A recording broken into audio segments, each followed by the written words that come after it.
The Labour Party has just introduced a major budget, with the Chancellor Rachel Reeves revealing a £40 billion in new taxes.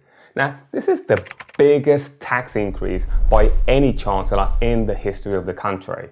Now, Starmer and Reeves did warn that this was going to be painful. But how painful is this really going to be for landlords and investors? In this video, I'm going to share with you the biggest changes, how it impacts landlords, but also how it's going to impact the future of the housing industry.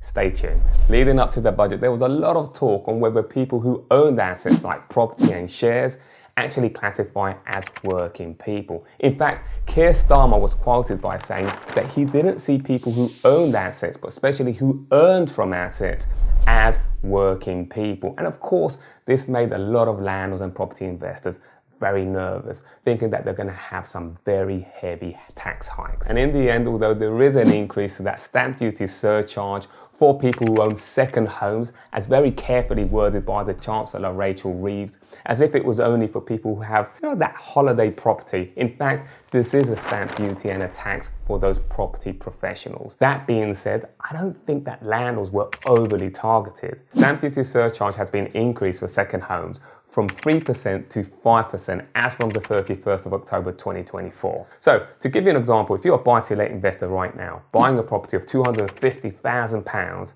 the stamp duty on that is now going to cost you £12,500 instead of £7,500 before this date. Now, of course, this is going to put a lot of those amateur investors off. But for those seasoned professional investors, could they make those numbers work despite this increase? Well, that's something we're going to look at as well. And the main goal for the Labour Party for this specific tax is to incentivize the acquisition of second homes and buy-to-let properties, freeing up housing stock for main home and first-time buyers. And the Labour Party say that this increase in stamp duty tax is expected to result in 130,000 additional transactions. And this is from both first-time buyers, but also those people who are looking to buy their main residence. Where they're expected to get these numbers from, I'm not exactly sure. I'm going to ask you for a favour. If you find this video helpful, smash that like button. It really motivates me in pushing more of these videos out there. One of the changes that remains from the disastrous mini-budget 2022 is the increase in stamp duty threshold, which was increased from £125,000 to £250,000. Of course, this reduced on properties of £250,000 and above that stamp duty about £2,500 in savings. That, however, is going to come to an end on the 31st of March 2025, as introduced as a sunset clause by the previous government last year. Rachel Reeves didn't extend this date, which means as of April 2025, stamp duty rate will go back up for properties below that £250,000 threshold. For larger purchase properties, this could mean that there's going to be a rush in activity early 2025. And of course, those buyers rush in to buy those properties before this takes in effect. And of course, this is going to be by region, like London, where property prices are really high. And we can see that in the capital, we're going to be a very, very busy winter when it comes to the property market. Let's break down this stamp duty surcharge in real terms when it comes to percentages. So for properties between £125,000 and £250,000, before the 30th of October, you're paying 3%. Now, anything between the 31st of October and the end of March of 2025, you're looking at 5%. Anything beyond that, you're now going to be paying 7%. So let's look at this from another perspective. Looking at James the investor, Carmen the main resident buyer, but also William a first-time buyer. In comparison from 31st of October 2024, prior, and also looking at after April 2025 when this all comes into effect. So James the investor buying a property of £500,000 will now be paying £40,000 in stamp duty instead of £27,000. If we look at Carmen, the main residence buyer, will be paying £15,000 instead of £12,500, and William, the first-time buyer, will now be paying £10,000 instead of £3,750. Another change is an increase in stamp duty land tax for limited companies and also those non-natural persons for residential properties above £500,000, which goes from 15% to 17%. However, this increase doesn't affect those property investors buying rental properties through those limited companies. It's going to continue to be at the same rate. It's mainly for those people who are buying property through companies for their personal use. So buying property through limited company for those professionals continue to be a tax efficient way. For now, capital gain tax for residential properties remains the same. At the lower end, 18%, and for those higher taxpayers at 24%.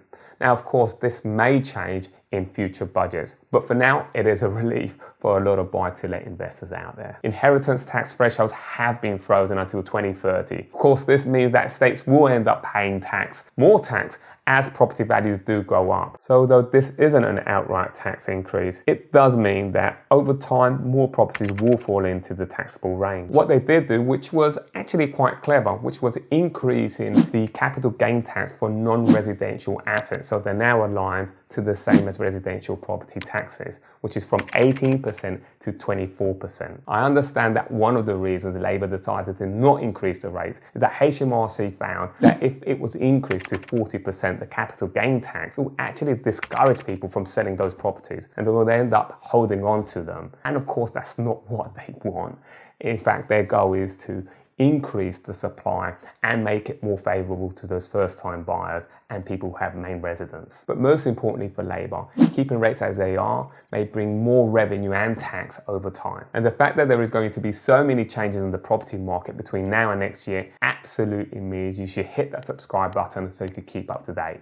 The UK housing market was showing signs of recovery. We had mortgage approvals increasing, but also those transaction levels were much higher in comparison in 2023. Of course, that confidence that people had, or buyers had, and even sellers, was really low. And now this budget's been announced and has thrown another challenge in the housing market, but especially also for landlords.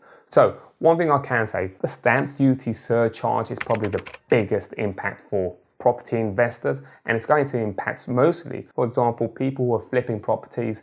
Their numbers may not work in the current market and come into the next year. But where do I see those opportunities? Well, for those buy-to-let investors, at least those who are in it for long term, next year, those buyers are going to have a challenging time. And those amateur landlords are also going to say, well, I was on the fence, but now it's time I'm out. This is going to provide a great opportunity for those seasoned property professionals who can spot a deal and are in the market for long term, where 5,000 or 10,000 more is not going to make a great impact when you look at it from a 10-year to 20-year perspective, but also making those numbers work, of course, right now when it comes to yields. And I see that this is going to accelerate a trend that we're seeing, which is those property professionals have diversifying from holding properties in the south, but also purchasing in the north.